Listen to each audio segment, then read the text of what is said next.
Mm.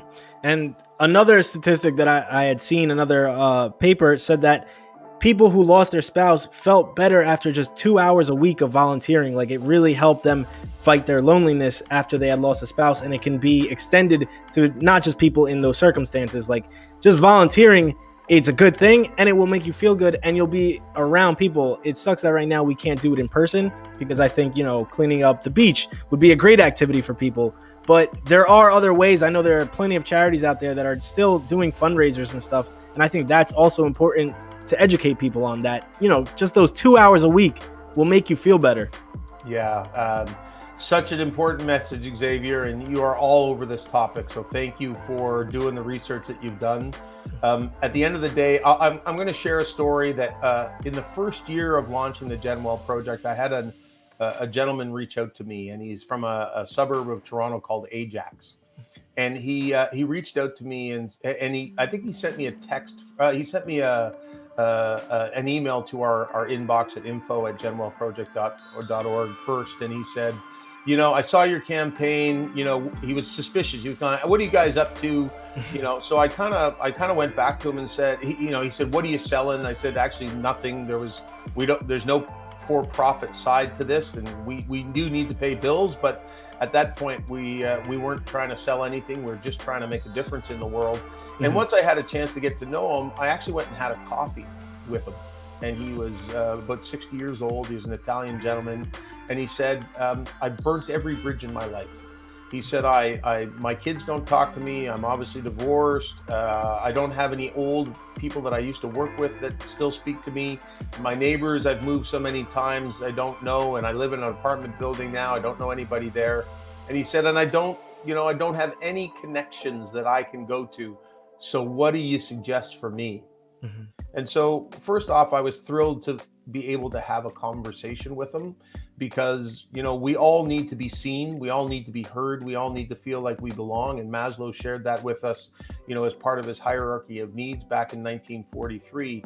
But my answer to him was volunteer, because as you point out, when you volunteer, you get an opportunity to work with other people that are like-minded, who understand the importance of connecting with other people, whether it's the person that you're helping or whether it's with the other people who've stood up and said, I want to make a difference in the world and want to have some purpose, and they too want to get connected. So you're putting yourself into a group of people that are probably going to, A, be thankful, but be more likely to probably engage in a great conversation with you. And as I said earlier, I love the line of the dirty little secret. The dirty little secret is when we all, for those who haven't participated and haven't done a lot of volunteering, the greatest message is, hey, when you volunteer, you think you're doing it for them. Mm-hmm. You're actually doing it for you. And it's probably a bit of both.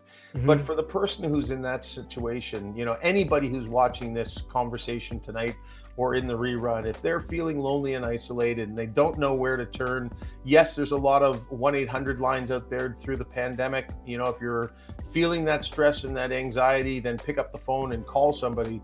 But if you're feeling like you just need a little direction and you just need to know where to go, I think your thought is a great one, which is pick up the phone, go onto the web, find out the local charities that are looking for some support, whether it's a food bank, whether it's a homeless shelter. Of course, we're all trying to follow local COVID protocols. So make sure you're doing that. But what an amazing way to give back at a time when more people need help than ever before. And I think the best part of that is that it's a healthy community and it's feeling like you're a part of something that's doing well. Because I think another problem of loneliness is that you feel real vulnerable. So anybody that will take you in and you feel like a community, you rush to. So I don't know about in Canada, but we have a problem here with online radicalization, where people fall into these, online groups and they get radicalized. They start thinking, white supremacist conspiracy theories and all these other things.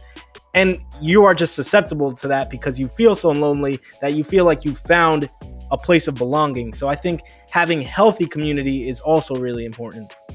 Xavier, 100%. Let's make sure that we are clear that this isn't just an issue in the United States of America. This is an issue around the world. Mm-hmm. And, we've had some incidents up here right in Toronto where a young man drove down a street, down Young Street, in a van, and killed some people. And that was because he was part of some group that he was following online. There was another shooting along the Danforth here.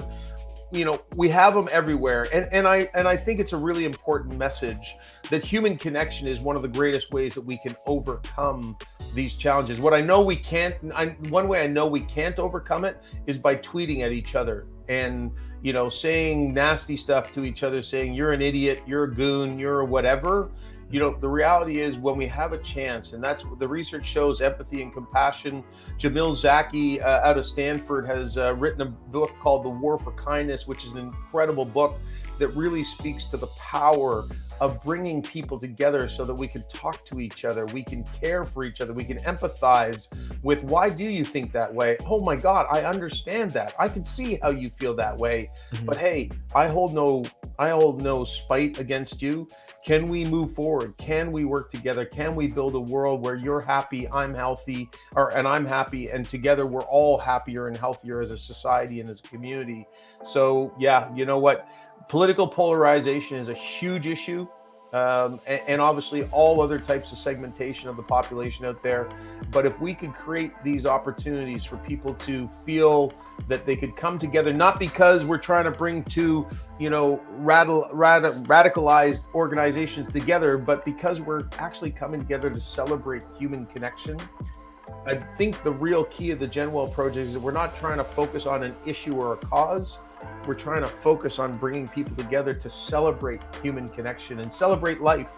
Too often we wait till people die before we have a celebration of life. What's that all about, Xavier? Why do we wait till people die? Don't get you don't get the roses till you can't smell them. And another worst part about that is family doesn't come together unless it's a funeral. Like, you don't see a lot of family members unless it's time to come together for a funeral.